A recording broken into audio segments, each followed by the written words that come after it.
Hi guys, and welcome to my YouTube channel. My name is Crystal. I have a bad foot and today I'm going to try and rest and help it get better. Alexa, good morning. Good morning. Alexa, what's the time please? It's 11:06 a.m. Right guys, so I managed to take Max out for a walk.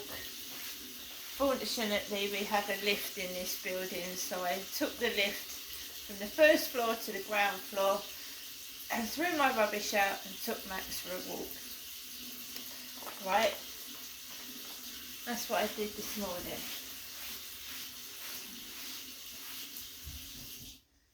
So, for anybody that doesn't know, in around July, I met this character, well it was before July, but I met this character called Charlie, right? He has a hat on similar to the one that I've been doing YouTube shorts in. So a black like bucket hat, very similar to the hat that I've been wearing in YouTube. Right, I met this guy on the field up there. I don't go on there anymore because I've hurt my foot anyway. I'm waiting for it to get better. So basically, this guy comes up to me on the day of King Charles III's coronation.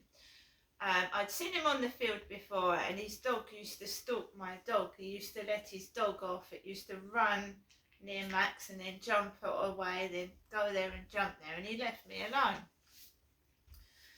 One day I noticed one of my neighbours in this building talking to this Charlie character, a pretty blonde woman. And they must have been talking about Max because Charlie said, he went, I don't think so, that dog is very small because Max is a Chihuahua and his dog's up here. Anyway, he had glasses on as well. Charlie wears glasses. I haven't worn glasses for 2 months. I need to get my eyes tested soon as well. Something I've got to do. But my foot's out of action at the moment, so we'll have to wait and see. So Charlie strikes up a conversation with me and he says, have you heard about Charles and Camilla's love child in Australia? And I said, yes, it's all over YouTube, isn't it, and the internet, this guy that's supposed to be the love child of Charles and Camilla who lives in Australia. So we had a chat, we started talking, and I'm just a nice person. Because when someone's wearing a hat, you don't know whether they've got hair or not, And that doesn't make a difference anyway. But I just happened to say to Charlie, you don't look 61. Right? Because, I didn't know him that well. He was being polite to me and it's just banter. So he took it, I think, like I fancied him. I didn't fancy them. I say to most people, it's a compliment. It's being nice to somebody. I like your dress. I like your shoes. Whatever, it's a compliment, right? So he took it the wrong way, I think. And this is what happened. Anyway, when I next met him on the field, the builders were working on the scaffolding because they're building over 55 flats at the top of the road. Still not ready yet. I think 2025 they're going to be ready, I'm not sure. So he starts talking to me and we just walk around the field. He says to me that he's a bachelor, which means a single man that likes to be by himself, really, doesn't get involved in marriage or long-term relationships. They like living by themselves, bachelors. And that he said he'd like to be my chaperone. And a chaperone means like looking after somebody, taking care of somebody, right?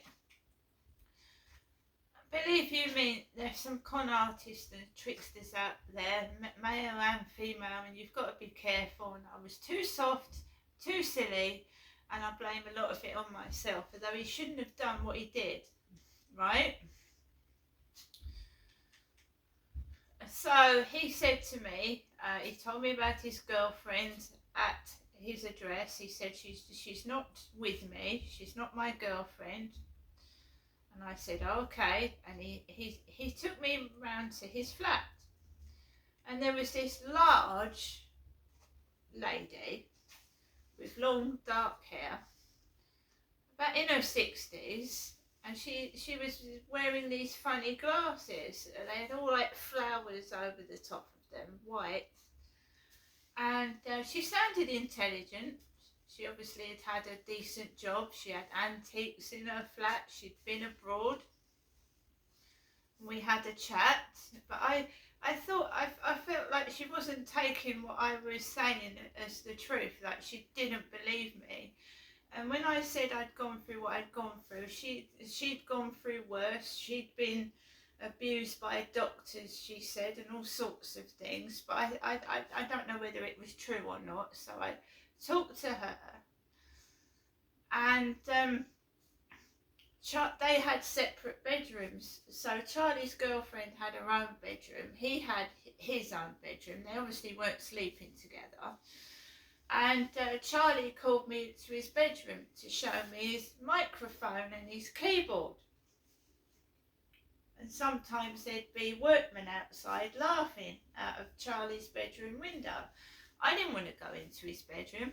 On one occasion, his dog was led all over his bed, his white dog.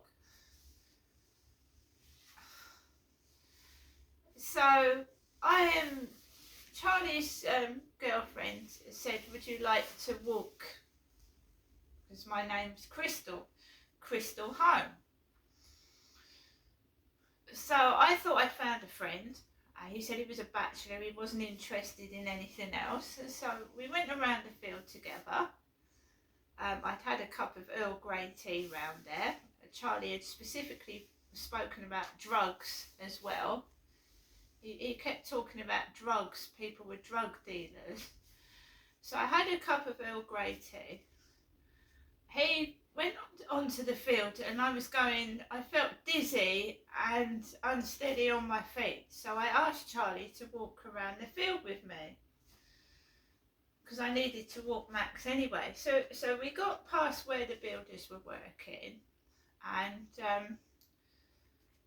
I'd also been having a trouble with this guy with a black dog called Luna, or Lunatic, as the guy said. Oh, she's called Lunatic. This black dog was called Luna for Lunatic. So he'd appeared, the guy with Luna, the black dog that's short for Lunatic. What Charlie did was he held my hand. I don't even hold hands. I haven't held hands with some intimate partners. Do you know what I mean? Holding someone's hand can be very personal. So he held my hand. I felt very uncomfortable. I didn't like it. And he went, give me a kiss. Give me a kiss. Now I'm a female, he's a male. Right? He came across to me as being homosexual by the way he was speaking and the way he was walking. And I'm a female. And he went to me, give me a kiss. And I didn't know what to do. I mean, I don't know how you're supposed to react, you know. So I thought if I just kiss him on the cheek or whatever, he'd go away from me. And he pulled me to him and he proceeded to stick his tongue in my mouth, which is sexual assault. It is. And he lied to me. He said he just wanted to be a friend. He wanted to be a bachelor. He was a bachelor and a chaperone. And now this guy keeps popping up and reminding me of what he did. I don't like it. People are dressing up like him. When I went out this morning, there was a young man with glasses like Charlie and a black beanie hat on by the Blue Crane this morning where I was walking. Right? I'm not interested in that bloke. He sexually assaulted me. Right? I don't want it to happen again. I'm not interested in him. I'm not his property, and I'm trying to move. Right? You don't do that to somebody. It's wrong. And not only that, he was playing games with me. He's nothing special. He's got no teeth. He's completely bald and he doesn't have a shower. So he goes around, or he was going around, chatting women up in their 20s, talking to them, and he was taking them back to his girlfriend's flat. It wasn't just me, he was doing it to other women. So that sort of person is not to be trusted, are they? He was talking to young women that have obviously got partners as well, and going up to all the women and chatting them up. Right? I don't need that in my life. I want a permanent relationship. I want a relationship with somebody I can trust. And, you know, hygiene doesn't cost anything. You know, a can of deodorant you can pick up for £1, right? So why he's wearing a hat on his head is he doesn't wash his hair, and he's bald from a couple of hairs on his head. Right? You've seen me with my hat on and my hat off. I don't wear a hat to hide my hair. I don't use a hat to hide a bald head. And I'm going to get glasses. I do wear glasses, right? So this guy, right, he's 61 years old. He's living with a woman he's apparently not intimately involved with. And I don't want to have anything to do with him. So I just want that point across. Now I'm going to soak my feet in Epsom bath salts. This is Web Lab Epsom bath salts. I'm not a toy for men to play with, or women either.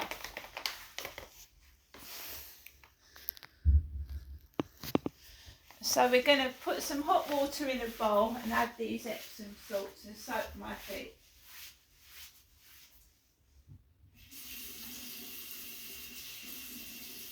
Just wait for the water to heat up in the tap. You see, you get toyed with and played about with, and you've got to be strong and say no. If I'm not interested in someone, I don't want them. And there's nothing on this earth that'll make me want them, especially after what he did to me.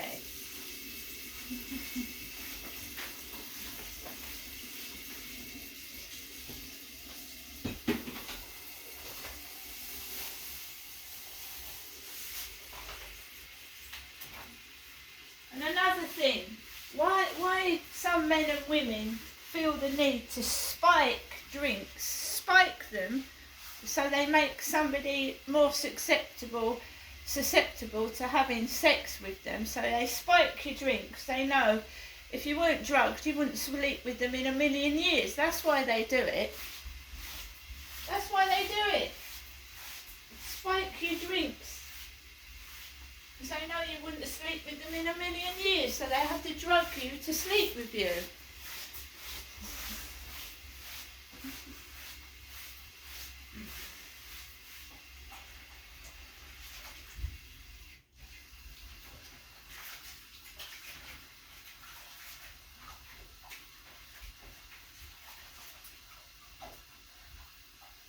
Right guys, so I've put my Epsom salts into this bowl and I'm going to soak my feet, right?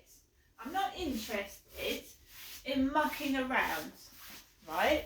I don't sleep around. I haven't had a relationship for 6 years, and I don't just want, you know, casual sex, right?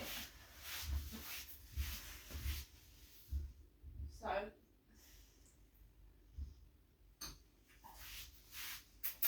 whatever you try to do, it's not going to work with me, I'm afraid. So guys, I'm going to soak my feet. Soak my feet in that bowl down there. And I'm going to rest my feet. Right, rest them. And you go to a doctor's and a hospital to get help. Not to be fiddled around with and messed around with.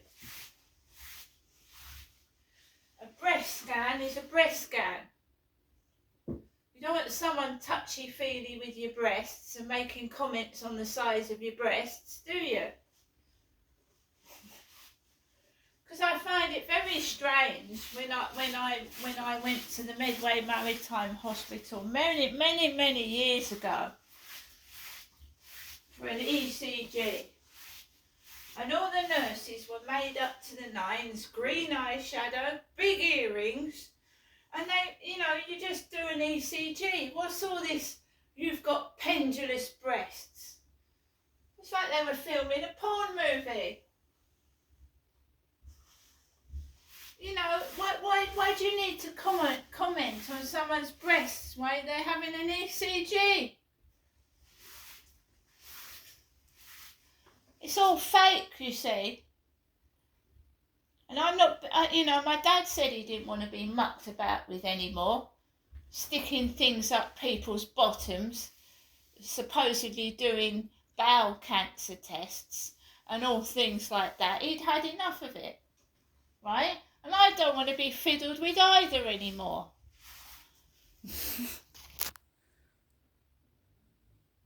Now I'm going to carry on and have my foot soak. Right. When people finally realise I'm not going to be mucked about with, toyed with anymore, perhaps they'll leave me alone. See you later.